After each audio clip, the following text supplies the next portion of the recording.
নমস্কার বন্ধুরা, শনিবার সন্ধ্যায় চলে এসেছি মুখরোচক মুগ ডাল ভাজার রেসিপি নিয়ে, সেটাও সম্পূর্ণ নিরামিষভাবে।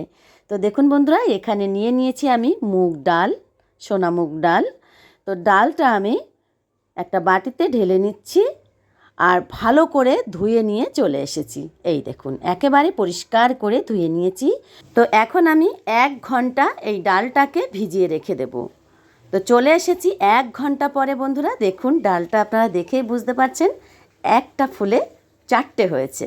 তো দেখুন কত সুন্দর ভিজে গেছে। একটা ডাল আপনাদের তুলে দেখাচ্ছি, এই দেখুন খুব সুন্দরভাবে ভিজে গেছে। তো এখন আমি একটা পেপারের উপরে ডালগুলো ভালো করে ছড়িয়ে দেব।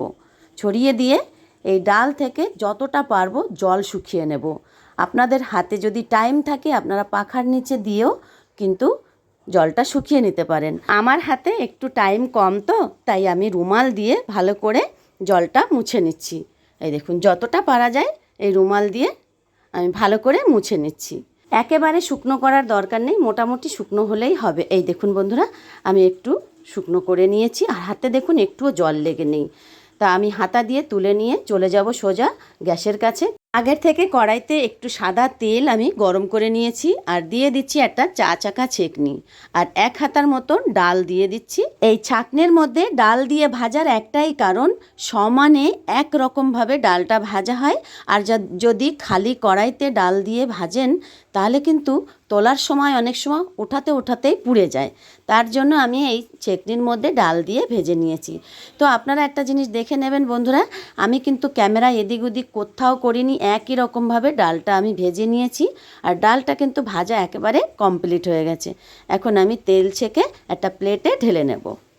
তো আপনারা দেখেই বুঝতে পারছেন বন্ধুরা, ডালগুলো কিন্তু একই রকমভাবে ভাজা হচ্ছে। এই দেখুন, আমি সমস্ত ডালগুলো ভেজে তুলে নিয়েছি। তো এই তেলের মধ্যে আমি কটা চিনে বাদাম ভেজে তুলে নেব। খাওয়ার সময় একটা দুটো মুখে পড়লে কিন্তু ভালো লাগে। তো দেখুন বন্ধুরা, বাদামটা ভেজে নিয়েছি, ডালের মধ্যে ঢেলে দেব। এই সঙ্গে আমি 2টো কারি পাতাও ভেজে তুলে নেব। তো কারি পাতাটা যখন তেলের উপরে দেবেন, তেল কিন্তু মারাত্মক ছিটকায়, একটু সাবধানে দেবেন যাতে তেলটা ছিটকে না আসে। তো দেখুন বন্ধুরা, কারি পাতাটা যখন দিলাম সঙ্গে সঙ্গে আপনারা বুঝতে পারছেন ক্যামেরাটা কিন্তু নড়ে গেছে। তো কারি পাতাটা তুলে নিয়েছি আমি ভেজে, ডালের উপরে ঢেলে দিলাম।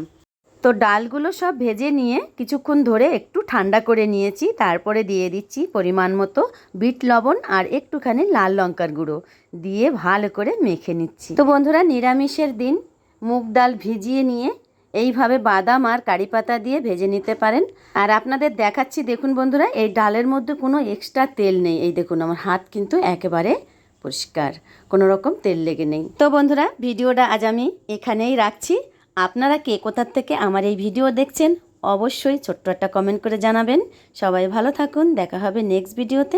নমস্কার।